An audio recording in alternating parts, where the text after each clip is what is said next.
Hi guys! For today's ganap, gagawa tayo ng number cake. Meron po ako ditong tatlong kulay ng sugar paste, blue, green, orange, tapos cookie cutter na round. Kasi gagawa tayo ng topper na kotse-kotse.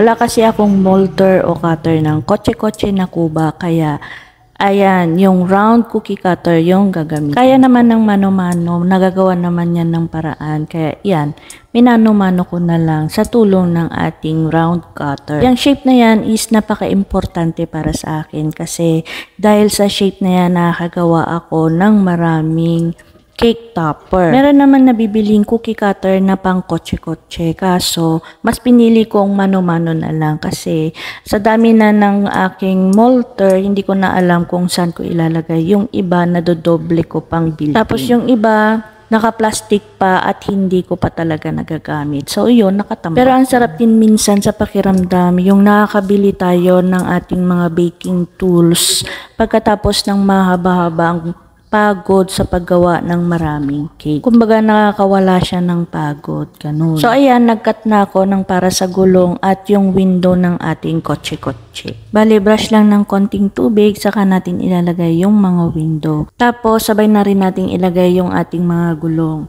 Konting brush lang ng tubig para hindi syempre sila malusaw kasi kapag maraming tubig, mahirapan tayong magpatuyo o magpatigas ng ating mga toppers. Tapos yung ginagawa ko dyan, nagbibilot lang ako ng maliliit para kunwari dun sa kanyang pintuan tapos doon sa ilaw-ilaw sa front ng ating kotse-kotse. So ito na, tapos na yung ating mga cake toppers na kotse-kotse. So next video, magkakat na tayo ng ating cake kasi nga number 2. So ikakat natin yung ating cake na number 2. Gumamit ako dyan ng yung baking pan na 10 by 10. Tapos ikakat ko yung aking cake sa number 2. Mano-mano yung cut ko dyan kasi wala akong molder ng number 2. Mas maigi sana kung meron tayong molder para mapabilis yung ating gawa. Kaso sa part ko kasi madalang ang umorder sa akin ng number cakes. Kaya yan, hindi ako umu-order ng mga number molder na silicone, ganon. So, kaya naman nating manumanuhin, o diba? Nag-form na siya na number 2. So, next video, i-assemble na natin yung ating cake. Naglagay lang ako dyan ng yung chocolate ganache para kumapit yung ating cake. Tapos, saka tayo maglalagay ng frosting na buttercream. Bali, Swiss merang buttercream yung gamit ko dyan. Tapos, ang request ni ma'am is light color blue, kaso medyo naging dark yung ating color blue. Pero carry lang yan. Siguro sa ilaw lang yan. Tapos naglagay din ako syempre ng chocolate ganache na feeling para mas chocolatey yung ating cake. Tapos ipinatong ko na rin yung half ng ating number 2. Naglalagay na rin ako ng frosting na buttercream. Tapos bali pupunuin ko lang, ganyan lang yung pagpapipe ng aking buttercream. O diba?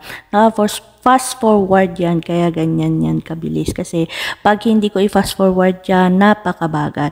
Tapos maglalagay na po tayo ng ating mga fondant details. Ang size pala ng ating number cake is size 8, yung sinabi ko kay ma'am. Pero syempre, sinobrahan ko siya, ginawa ko siyang size 9. Bali, pinaka-freebies na yun sa akin ni ma'am kasi napakadali po niyang kausap. Kumbaga, nag-inquire siya, nag-book siya, tapos down payment agad, ganon. Tapos eto na, at ilalagay na rin po natin ng ating mga kotse-kotse na una nating ginawa kanina sa unang video.